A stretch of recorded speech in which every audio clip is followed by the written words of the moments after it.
اس بات کا ہمیں سب بندی کے ساتھ جب ہم جماعت سے نماز پڑھنے کے لیے کھڑے ہوں تب ہمیں بھی خیال رکھنا چاہیے. آپ کو میں ایک اور حدیث اس تعلق سے بتا دوں. نبی صلی اللہ علیہ وسلم نے فرمایا رسو صفوفکم، اپنی صفوں کو بہت اچھی طرح سے درست کرو. وقاربوا بینہا، اور ایک دوسرے کے قریب آؤ. وحاذوا بالاعناق، اور اپنی گردن کو ساتھی کی گردن کے سیم لیول میں رکھو.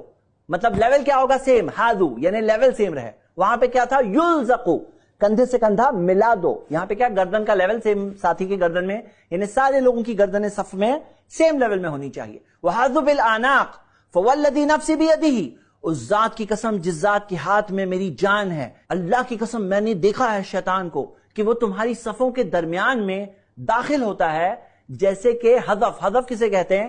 جو چھوٹی مینڈی ہوتی ہے نا، مینڈی کا بچہ جو ہوتا ہے، خاص طور سے وہ یمنی مینڈیوں کو حذف کہا جاتا ہے، چھوٹی مینڈیاں ہوتی ہے تو اسے حذف کہا جاتا ہے. نبی صلی اللہ علیہ وسلم نے کیا فرمایا؟ اللہ کی قسم میں نے دیکھا کہ شیطان تمہاری صفوں کے درمیان میں داخل ہوتا ہے کاننا الحذف. اب بتاؤ، یہ ذرا ایک سوال ہے کہ اگر مینڈی کا بچہ داخل ہوتا تو ذرا بتاؤ اوپر سے کندھے کی لیول سے آتا مینڈی کا بچہ یا نیچے کی لیول سے آتا؟ بالکل بھی نہیں، نیچے سے ہی آتا. وہ نیچے سے. کیوں؟ آپ بھی سوچئے نا، مینڈی کا بچہ ہوتا تو نیچے سے آتا، اوپر سے فلائنگ مینڈی تو نہیں ہوتی ہے نا. تو یہاں پہ ایک اور دلیل ہمیں مل رہی ہے کہ ہمیں پاؤں سے پاؤں بھی ملانا چاہیے. لیکن سوال یہ ہے، آپ بتائیے کہ یہ جو سنت پہ عمل کرنے کے لیے کیا آدمی سنگل ہینڈڈلی عمل کر سکتا ہے یا بازو والے کا بھی کوآپریشن چاہیے؟ کیا خیال ہے؟ وہ مطلب اکیلے کر سکتے ہیں؟ یعنی میں خود سوچ لوں جماعت کے ساتھ جو کہ ہے میں کندھے سے کندھا، میں قدم سے قدم ملا لوں گا. اب اگر آپ کوآپریٹ نہیں کر رہے ہو، سپوز کرو آپ اندر جاؤ، اب یہ آپ کوآپریٹ نہیں کر رہے ہو تو میں اندر آتا جاؤں؟ نہیں، بالکل بھی نہیں. یعنی کہ بازو والے کا بھی کوآپریشن چاہیے. یہ تب عمل کر سکتے ہیں جب ساتھی بھی کوآپریٹ کر رہا ہے. اکیلے کوئی اگر سوچ لے کہ میں پاؤں سے پاؤں ملاؤں گا تو اس میں کیا ہوگا؟ آپ بتاؤ، پاؤں اندر کر کے بتاؤ. اب دیکھو میں اگر اندر آ رہا ہوں تو آپ کو کیا لگ رہا ہے؟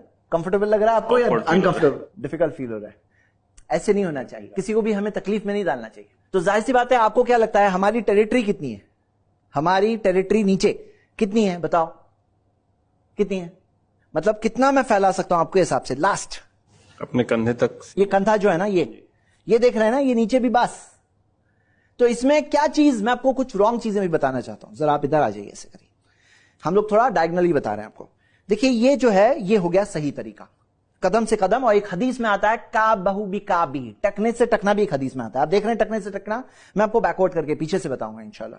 ابھی آپ بات سمجھیے، یعنی یہ چیز کرنے کے لیے ساتھی کا بھی کوآپریشن چاہیے. کچھ مسٹیکس جو لوگ کرتے ہیں، پہلی مسٹیک یہ کرتے ہیں، بعض لوگوں میں یہ بات مشہور ہے کہ دونوں پاؤں کے درمیان میں 4 انگلی کا گیپ ہونا چاہیے، یعنی نیچے بیچ میں 4 انگلی کا گیپ. حالانکہ ایسی کوئی صحیح حدیث نہیں ہے. دوسری چیز کیا کرتے ہیں بعض لوگ کہ جیسے میں آپ کو بتاؤں، آپ یہاں آئیے، جیسے اتنا زیادہ براڈ کر لیتے ہیں. اب آپ بتاؤ اس میں کیا مسٹیک ہو رہی ہے؟ ذرا آپ براڈ کر کے بتائیے. براڈ کریے، پاؤں سے پاؤں ملائیے. اب بتاؤ کیا مسٹیک ہو رہی ہے اس میں؟ دیکھو برابر سے، اچھے سے دیکھو کہ کیا ہے، کیا مسٹیک ہو رہی ہے. کندھے کے لیول سے ہم آگے بڑھ رہے ہیں، بہت زیادہ آگے. اور کیا مسٹیک ہو رہی ہے بتائیے؟ دیکھو آپ سب دیکھو کیا مسٹیک ہو رہی ہے. ہمارا کندھا بھی چھوٹ رہا ہے. آپ دیکھ رہے ہیں یہاں پہ مسٹیک کیا ہو رہی ہے کہ پاؤں سے پاؤں تو مل گیا لیکن کندھے سے کندھا نہیں مل رہا ہے. حالانکہ حدیث کیا ہے؟ صحابہ فرماتے ہیں وَكَانَ أَحَدُنَا يُوزِقُ مَنْكِبَهُ بِمَنْكِبِ صَاحِبِهِ، اپنے کندھے کو اپنے ساتھی کے کندھے سے ملا دیتے. اور حدیث وہاں ختم نہیں ہوتی ہے، وَقَدَمَهُ بِقَدَمِهِ، اور اپنے قدم کو ساتھی کے قدم سے ملا دیتے. یہ دیکھیے آپ کس طرح سے قدم ملے ہوئے ہیں. ایک حدیث میں الفاظ آتے ہیں وَكَابَهُ بِكَابِهِ، اپنے ٹکنے کو ساتھی کے ٹکنے سے ملانا. یہ اور ہائر لیول ہو گیا، اور بہتر ہو گیا. آپ دیکھ سکتے ہیں کہ ہمارے کندھے بھی ملے ہوئے ہیں، ہمارے قدم بھی ملے ہوئے ہیں، اور ہمارے ٹکنے بھی ملے ہوئے ہیں، یعنی کہ اینکل ٹکنے بھی ملے ہوئے ہیں.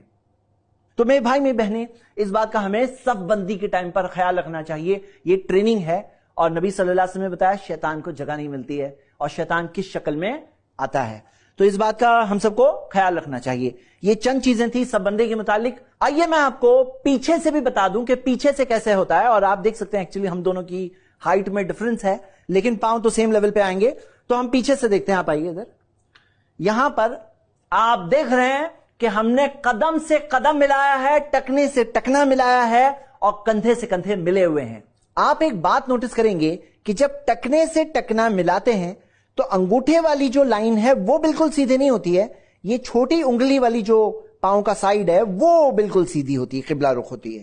یعنی کہ آپ دیکھ رہے ہیں یہ انگلی کا جو حصہ ہے پاؤں کا یہ پورا سیدھا ہوگا اگر ٹکنے سے ٹکنے ملانا ہے. یعنی کہ وہ لیول جو بہتر لیول ہے وہ لیول کے مطابق اگر ہمیں عمل کرنا ہے تو یہ انگلی پوری طرح سے قبلہ رخ ہوگی، اور یہاں پہ تھوڑا سا آپ کو سلائٹلی کراس دکھائی دے سکتی ہے. تو امید کرتے ہیں کہ آپ نے صف بندی کے یہ رولز سیکھیں اور خیال رکھیں گے انشاءاللہ، اور بیداری پیدا کرنے کی کوشش کریے. یہ نوٹس موجود ہیں، آپ جا کر i+tv ویب سائٹ سے آپ ڈاؤن لوڈ کر سکتے ہیں. انشاءاللہ آپ دیکھ سکتے ہیں، کسی کو بتا سکتے ہیں، شیئر کر سکتے ہیں، تاکہ لوگوں میں بیداری بڑھے، تاکہ ہم اس سنت کو زندہ کریں انشاءاللہ. نبی صلی اللہ علیہ وسلم نے فرمایا جو میری ایک سنت کو زندہ کرے گا اسے دیکھ کر جتنے لوگ عمل کریں گے ان کا ثواب بھی اسے ملے گا، اور ان کا ثواب کم بھی نہیں ہوگا. سنن ابن ماجہ میں صحیح سند سے حدیث ہے. تو کوشش کریے انشاءاللہ کہ جو ثابت شدہ سنتیں ہیں وہ ہمیں پتہ چلے اور ہم اس پر بہترین طریقے سے عمل کرنے کی انشاءاللہ کوشش کریں. آئیے آگے بڑھتے ہیں.